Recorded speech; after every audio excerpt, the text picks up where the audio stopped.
Hey everyone, this is me Sadia here। मैं आपके लिए लेकर आई हूँ एक और रीडिंग जो कि होगी उन लोगों के लिए जो जानना चाह रहे हैं कि क्या सोच रहा है आपका पर्सन आपके बारे में, इस कनेक्शन के बारे में। तो ये रीडिंग डेफिनेटली आपके लिए है। रीडिंग शुरू करने से पहले रिमाइंड करवा दूँ कि ये एक जनरल रीडिंग है। अगर आपको पर्सनलाइज रीडिंग लेनी है तो रीच आउट कर सकते हो। ईमेल आईडी डिस्क्रिप्शन बॉक्स में गिवन है। क्या सोच रहा है आपका पर्सन आपके बारे में, इस कनेक्शन के बारे में? Let's find out.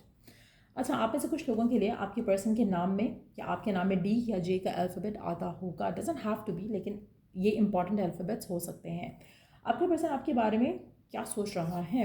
इंटरेस्टिंग। ऐसा लग रहा है कि आपका पर्सन आपके साथ अपना फ्यूचर देखने की कोशिश कर रहा है कि क्या इसकी पॉसिबिलिटी है या नहीं, क्या ये हो सकता है या नहीं।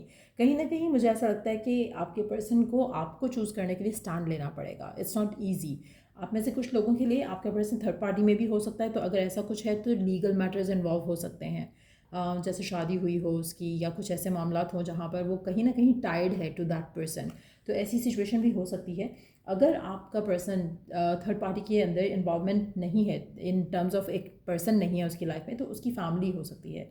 हो सकता है कि कहीं ना कहीं उसकी फैमिली की तरफ से उसके ऊपर रिस्ट्रिक्शंस हैं कि वो अपनी चॉइस से शादी नहीं कर सकता या कर सकती, जिसकी वजह से भी उसको लगता है कि मुझे स्टैंड लेना पड़ेगा, और अगर मैंने स्टैंड लिया तो मेरी लाइफ में काफ़ी सारे मसले शुरू हो जाएंगे। सो कहीं ना कहीं आपके पर्सन को लगता है कि आप एक गिफ्ट हो उसको गॉड की तरफ से। लेकिन एट द सेम टाइम अगर वो अपना फ्यूचर आपके साथ देखे, अगर वो आपके साथ अपना रिश्ता आगे लेके जाना चाहे, तो ये उसको लग रहा है कि एक मुश्किल चीज़ है। लेकिन yes, they are devoted towards you. उनको लगता है कि आपके साथ जो उनका कनेक्शन है, उनको वो कनेक्शन चाहिए, ये रिश्ता उनको चाहिए आपके साथ। आप उनके लिए काफ़ी इम्पॉर्टेंट हो। और मुझे लग रहा है कि आपके पर्सन को एक दिल से एक फीलिंग आती है कि you could be the one, कि आप शायद उनके लाइफ पार्टनर हो सकते हो, क्योंकि उनके साथ जो उनका कनेक्शन जो आपके साथ है, इट्स स्पेशल। सो कहीं ना कहीं एक डिज़ायर है इस कनेक्शन को आगे लेके जाने की। लेट्स सी कि और क्या सोचते हैं आपके पर्सन आपके बारे में, और क्या सोचते हैं आपके पर्सन आपके बारे में। लेकिन यहाँ पे मुझे ऐसा लग रहा है कि they will have to stand alone. एक तो स्टैंड लेना आपके लिए, और उसके अलावा भी सपोर्ट ना होना किसी की, कुछ ऐसी सिचुएशन हो सकती है। लेट्स सी कि और क्या सोच रहा है आपका पर्सन आपके बारे में। उसको लगता है कि क्लैश ऑफ ईगोज़ होगा। अगर उसने आपके बारे में बात की, इस रिश्ते के बारे में बात की, तो क्लैश ऑफ ईगोज़ होगा। आप में से कुछ लोगों के लिए पर्सन आपके बारे में जब भी सोचते हैं, एक और चीज़ भी हो सकती है कुछ लोगों के लिए, अगर आपका रिश्ता अभी उस लेवल का नहीं है जहाँ पर पर्सन फ्यूचर की बात करे, तो उसको कहीं ना कहीं लगता है कि अगर आपके साथ रिश्ता आगे लेके जाना चाहे वो, तो शायद आप उसको उस तरह से अंडरस्टैंड नहीं करते जैसा कि करना चाहिए। जैसे आप उसकी इंटेंशंस को अंडरस्टैंड नहीं कर रहे हो। अगर वो आपसे कह रहे हैं कि मुझे टाइम लग सकता है, या मैं फैमिली को मनाने में इश्यूज़ हो सकते हैं, तो आपके माइंड में शायद वो जब आपके बारे में सोचते हैं, उनको लगता है कि आप उनको अंडरस्टैंड नहीं कर रहे हो, आप उनसे फाइट करते हो, आप उनसे आर्ग्यू करते हो। जबकि वो नहीं चाहते कि आपके साथ आर्ग्यू करके वो रिश्ते को आगे लेके जाएं, क्योंकि कहीं ना कहीं अगर आप आर्ग्यू ज़्यादा करोगे तो आपके जो रिश्ते की जो स्ट्रेंथ है वो वीक हो जाएगी, आपका कनेक्शन स्ट्रांग नहीं रहेगा, आपका कनेक्शन वीक हो जाएगा। और फिर इस कनेक्शन को आगे लेके जाना उनके लिए मुश्किल होगा, क्योंकि उनका खुद दिल नहीं मानेगा आपके साथ होने का। सो कहीं ना कहीं कुछ आप में से कुछ लोगों के लिए, अगर आपकी फ़ाइट आर्ग्यूमेंट बहुत ज़्यादा हो रही है पर्सन से, तो ये थॉट, ये फेलियर का फियर जो है वो डेफिनेटली आपके पर्सन के मन में है। लेट्स सी और क्या सोचता है आपका पर्सन आपके बारे में, इस कनेक्शन के बारे में। अच्छा, एक एक वो चीज़ लग रही है कि जैसे आप ज़िद करना चाह रहे हो किसी चीज़ के लिए, और आपको पता है कि ये चीज़ ऑलरेडी आपको हर्ट भी कर रही है, तो आप उसके लिए ज़िद करते रहोगे, आप ज़िद छोड़ दोगे। अम, तो आप वो पर्सन हो उसकी लाइफ में जिसको के बारे में वो ज़िद करना चाह रहा है, जिसके साथ वो रिश्ता आगे लेके जाना चाह रहा है। लेकिन अगर आपकी फ़ाइट होती है, आर्ग्यू होता है, आप बहुत ज़्यादा लड़ते झगड़ते रहना शुरू कर देते हो, कॉन्फ्लिक्ट आपके बहुत ज़्यादा बढ़ जाते हैं, क्लैश ऑफ ईगोज़ जो है वो बहुत ज़्यादा होने लगता है, तो आपके पर्सन इंडिसाइसिव हो सकते हैं, या आप में से कुछ लोगों के लिए हो रहे हैं, क्योंकि उनको लग रहा है कि मैं तो स्मूथली चीज़ें को आगे लेके जाने की कोशिश कर रहा हूँ अपने एंड से, और इस पर्सन को देखो, शायद वो आपको दिखा नहीं रहे, आपको बता नहीं रहे, क्योंकि उनको लग रहा है कि फैमिली नहीं मानेगी। रीज़न कुछ भी हो सकता है। तो वो जो भी एफर्ट ले रहे हैं, वो उनको लग रहा है कि वो एफर्ट ले रहे हैं, लेकिन एट द सेम टाइम अगर आप फिर भी उनसे फाइट कर रहे हो, तो कहीं ना कहीं आप अपना जो उसके लिए इंपॉर्टेंस है वो लूज़ कर जाओगे। आप में से कुछ लोग लूज़ कर रहे हैं, क्योंकि ये पर्सन क्या सोच रहा है, ये वो एनर्जी है, नॉट दैट कि फ्यूचर में क्या सोचेगा। सो आप में से कुछ लोगों के लिए पर्सन ये भी सोच रहा है कि am I doing the right thing, मैं इस पर्सन के लिए स्टैंड ले रहा हूँ जो कि मुझे ही अंडरस्टैंड नहीं कर रहा है या कर रही। तो वो एक थॉट, ये फियर एक ज़रूर है यहाँ पर पर्सन के मन में।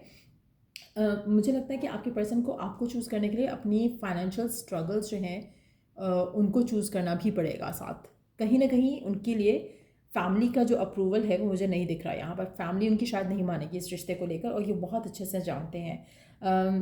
पर्सनली उनको अपने आप को स्ट्रॉन्ग करना पड़ेगा, तभी वो आपकी तरफ एक्शन ले सकेंगे या इस कनेक्शन की तरफ एक्शन ले सकेंगे। ऐसा उनका मानना है, ऐसा उनका सोचना है। लेट्स सी कि आगे क्या होगा इस कनेक्शन में, क्या वो एक्शन ले पाएंगे या इस रिश्ते को आप दोनों के बीच में क्या चलेगा। चांसेस हैं कि एक्शन ले पाएँ, चांसेस काफ़ी ज़्यादा हैं। 8 ऑफ वॉन्ड्स का कार्ड आया है, चांसेस काफ़ी ज़्यादा है कि एक्शन ले सकें, स्टैंड ले सकें आपके लिए। लेकिन it's not gonna be easy, बहुत स्ट्रेसफुल टाइम रहेगा।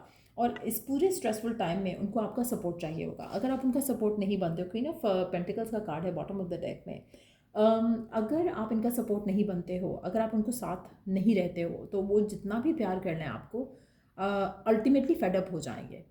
और मुझे लग रहा है कि आप में से कुछ लोगों के लिए ऑलरेडी ऐसा हो रहा है। लेकिन एट द सेम टाइम, क्योंकि यहाँ पर प्यार करता है पर्सन आपसे, तो वो स्टिल कोशिश करेगा इस कनेक्शन को वर्कआउट करने की। But at the same time ऐसा लग रहा है कि जैसे आपके जो भी स्पेसिफिक समवन है, it's not gonna be easy for them, specially financial matters अगर इन्वॉल्व हैं यहाँ पर, या फैमिली अगेंस्ट है इस रिश्ते के, तो उनके लिए चीज़ें आसान नहीं होंगी। सो ऐसी सिचुएशन में आपका पर्सन को सपोर्ट देना आपको फ्यूचर में बहुत ज़्यादा रिवॉर्ड्स देगा। अगर आप अभी भी सपोर्ट नहीं करते तो आपका रिश्ता आगे जा ही नहीं सकता है। सो मेजॉरिटी लोगों के लिए आपका पर्सन इस रिश्ते को आगे लेके जाना चाहता है, उसकी सोच है, उसकी डिज़ायर है, उसकी विश है कि हम दोनों एक दूसरे के साथ हों हैप्पीली। लेकिन कॉन्फ्लिक्ट्स नहीं चाहिए उसको, उसको पीसफुली आगे लेके जाना है कनेक्शन। उसको ना आपसे कॉन्फ्लिक्ट चाहिए, ना उसको फैमिली से कॉन्फ्लिक्ट चाहिए। लेकिन अगर वो आपके लिए स्टैंड लेता है तो दे रियली वांट कि आप उसके साथ पॉजिटिवली चलो, उसको डिसअपॉइंट नहीं करो। उसकी एक्सपेक्टेशन है आपके साथ, तो उन एक्सपेक्टेशंस को फुलफिल करो, उनको डिसअपॉइंट नहीं करो। लेट्स सी गिवन सर्कमस्टांसेस में आपके लिए गाइडेंस क्या है, डिवाइन की तरफ से मैसेज क्या है आपके लिए गिवन सर्कमस्टांसेस में। जो भी आपका पर्सन और आपके दरम्यान में सर्कमस्टांसेस चल रहे हैं, उसके लिए डिवाइन की तरफ से आपका मैसेज क्या है। Acceptance is the key to inner peace. At times, we must accept things as they are. There is no point trying to change that which is beyond our control. So, given circumstances में जो circumstances हैं वो control से बाहर हैं फ़िलहाल, तो आपको सरेंडर करना पड़ेगा। क्योंकि कभी कभी आप जब चीज़ों को वर्क करने की कोशिश कर रहे होते हो, प्रेशराइज करने की कोशिश कर रहे होते हो, पुश फॉरवर्ड करने की कोशिश कर रहे हो, तो चीज़ें ख़राब हो जाती हैं। और आपके पर्सन के साथ भी कुछ ऐसा ही है। अगर आप अपना रिश्ता आगे लेके जाना चाहते हो तो गो with the flow, one step at a time लेकर चलो, हैप्पी रहते हुए आगे लेके चलो कनेक्शन को। अगर आप हैप्पी लेके इस एक्सेप्टेंस के साथ नहीं चलते हो कि इट्स गोना टेक टाइम, तो आपके लिए मुश्किल हो जाएगा, आपका रिश्ता ख़राब हो सकता है आपके पार्टनर के साथ। तो ये बहुत ज़रूरी है कि इस कनेक्शन को लेकर फ़िलहाल सरेंडर करो। आप कुछ भी चाहते हो पर्सन के साथ इस रिश्ते में, कोशिश करो कि उसे मैनिफेस्ट करो, कोशिश करो कि अपने थॉट्स को सही जगह इन्वेस्ट करो, अपने माइंड को सही जगह इन्वेस्ट करो, एफर्मेशंस यूज़ करो, विजुअलाइजेशंस यूज़ करो, और फिर देखो कि चीज़ें ऑटोमेटिकली आगे जाएंगी। लेकिन अगर आप पर्सन को कुछ कहोगे कि तुम ये क्यों नहीं कर रहे, तुम वो क्यों नहीं कर रहे, वो इरिटेट हो जाएगा आपके साथ, और आपका रिश्ता फिर इरिटेशन के साथ आगे अगर जाएगा भी तो टूट जाएगा। कहीं ना कहीं वो जो प्यार है, वो जो मोहब्बत है, वो जो अफेक्शन है, वो इतना स्ट्रांग नहीं रहेगा। आप ऐसे कुछ लोगों के लिए ऑलरेडी आपका कनेक्शन वीक हो चुका है, और अगर आप इस सिचुएशन में पर्सन को पुश करोगे टू डू समथिंग, वो आपके अगेंस्ट जाएगी चीज़। तो ये बहुत इंपॉर्टेंट मैसेज है आप में से मेजॉरिटी लोगों के लिए जो अपने पर्सन को पुश कर रहे हैं to give you commitment. Go with the flow अगर आप करते हो तो आपका रिश्ता स्ट्रांग भी रहेगा, और पर्सन इस पोजीशन में भी आ जाएगा जहाँ पे वो आपके लिए स्टैंड ले सके और उसकी फैमिली मना ना करे। So give them some time. और मेजॉरिटी लोगों के लिए मुझे लगता है कि अगर आप पेशेंस के साथ रहोगे पर्सन के साथ, तो पर्सन डेफिनेटली रिश्ते को आगे लेकर जाएगा। लेकिन इसको टाइम लगेगा, it's not gonna happen now. मुझे लगता है कि 1-2 साल लग सकते हैं आपके पर्सन को इस कनेक्शन को आगे लेके जाने के लिए, क्योंकि पर्सन इस पोजीशन में नहीं है कि वो आपको चूज़ करे फ़िलहाल। उसको सब चीज़ें देखकर साथ लेकर चलना पड़ेगा, कहीं ना कहीं इट्स टफ। तो आपको पेशेंस के साथ रहना पड़ेगा, और कोशिश करो कि यू स्टे पीसफुल इस कनेक्शन की सिचुएशन को रखते हुए सामने। आप स्ट्रेस आउट नहीं हो, एंक्शियस नहीं हो कि होगा या नहीं होगा। जितना ज़्यादा फेथ रखोगे उतना ज़्यादा फेथ वाला जो रिवॉर्ड है वो मिलेगा। जितना ज़्यादा फियर रखोगे उतना ज़्यादा फियर वाला जो है वो एक्शन मिलेगा जहाँ पे कनेक्शन ख़त्म हो सकता है। सो जितनी जल्दी ये अंडरस्टैंड कर लो उतनी जल्दी आपके लिए चीज़ें आसान होने लग सकती हैं इस कनेक्शन को लेकर।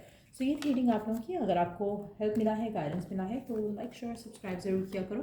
Till I do the next reading आप लोगों के लिए, टेक केयर, बाय।